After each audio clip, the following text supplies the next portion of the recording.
Hi, hello and Assalamualaikum.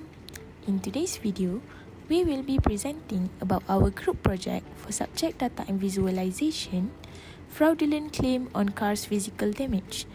Now, let's meet our amazing team members. Start from Nurul Aisyah Khadeeja, ABDUL QUDDUS, ABDULLAH ALIM, and the last one, NOOR ARISHA SOFEA. So, let's get started. So, the objectives of this project are: first, to help the company identify whether the claim is honest or fraudulent; second, to help the company know the reason for a claim to be fraudulent; and lastly, to help the company know the rate of fraudulent claim within time in acquired data. As you can see, this is a dashboard that we have finalized after going through the data examination and data cleansing process. Now, let's move on to the explanation for each chart. For the first chart, this chart above shows drivers' age categories, and it also indicates whether each claim is legitimate or fraudulent. The drivers' age are divided into 4 categories that are adult, middle-aged adult, older adult, and also teenager. For the adult category, there are nearly 1,000 drivers who make legit claims, and about 200 drivers who make fraud claims. Next, for the middle-aged category, there are close to 1,400 drivers who make legit claims and about 200 drivers who make fraud claims.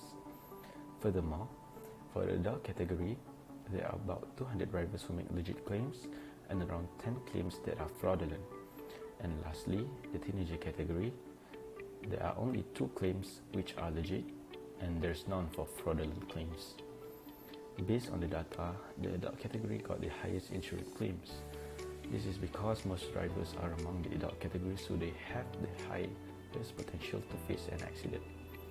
However, there are also many drivers who try to make fraudulent claim among them, and that is why they also got the highest fraudulent claim.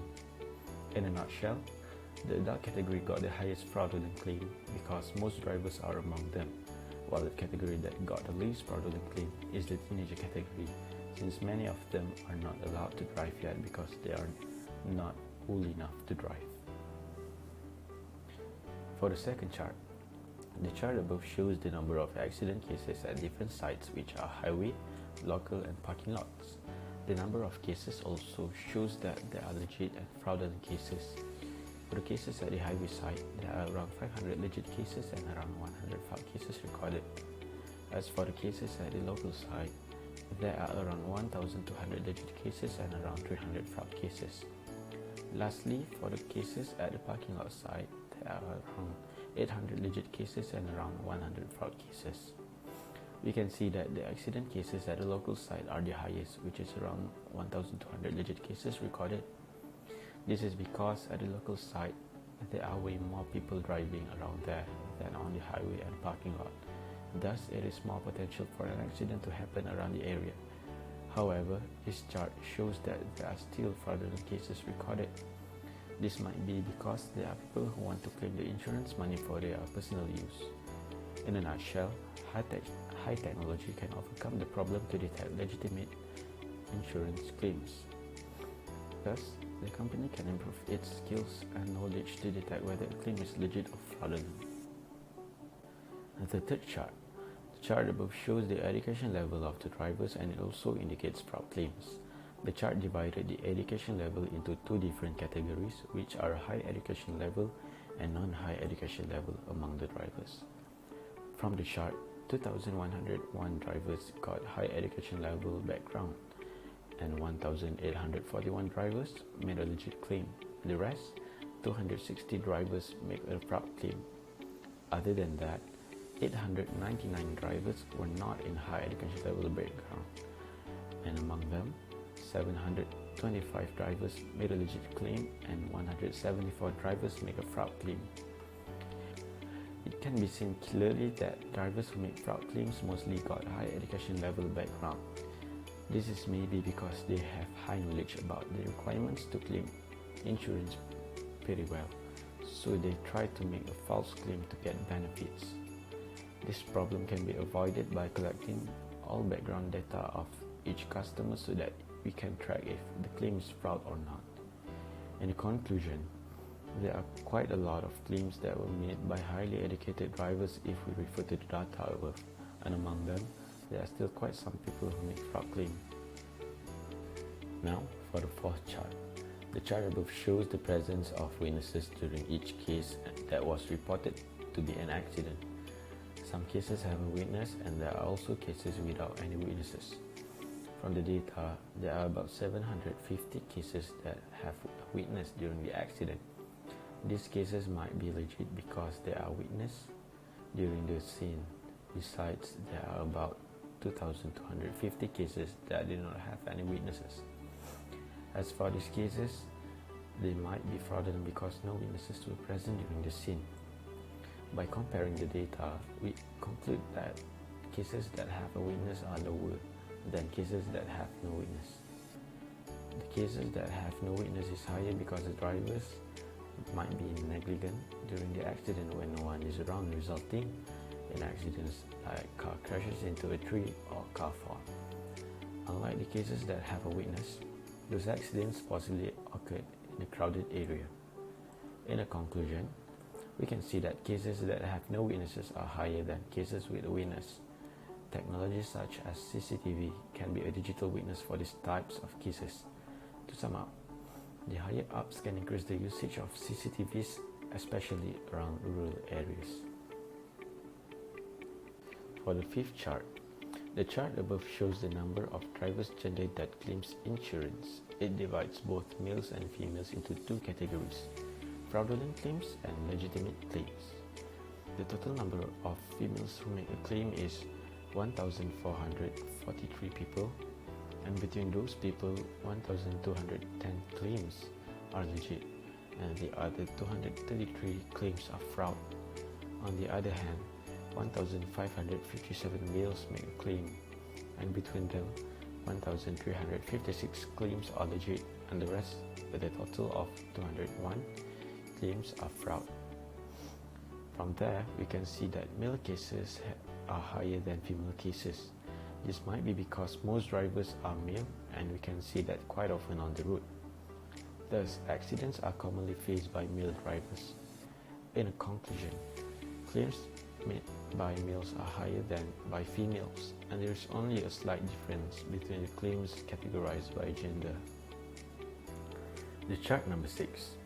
The chart above shows the rate of fraudulent claims against the insurance company. The chart itself is divided into two categories, which are legit claims and fraud claims. Based on the chart, the total of claims made by policyholders is 3,000. The rate of the fraudulent claim is 14% with a total of 434 claims, while 2,566 total claims were legit, with a rate of 86%. We can already see that the legit claims rate is higher than the fraud claims rate when compared. We can see that there are still people who dare to make fraudulent claims. Nowadays, some people misuse the benefits that were given to them. The people who make fraudulent insurance claims, as an example. This problem can be solved by enforcing the law for fraudulent claims to prevent these types of problems to happen. To sum up everything, the legitimate claim rate is still higher than the fraudulent claim rate, but still, the fraudulent claim is something that we should avoid. This comparison can be seen in the chart above. The last chart. The column chart above shows the number of past claims made by each of the drivers.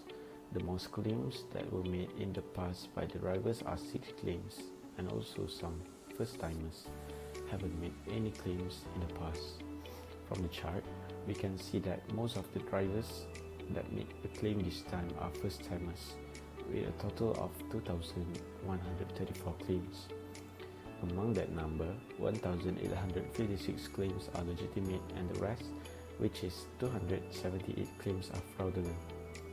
Other than that, some drivers already made 6 claims in the past, which are only 5 drivers who did that. All of the claims made by them are legitimate. Based on the data, the fraudulent claimers are mostly first-timers, which means this is their first time dealing with this insurance company. This might be because they don't want to avoid dealing with the same company to make a fraud claim.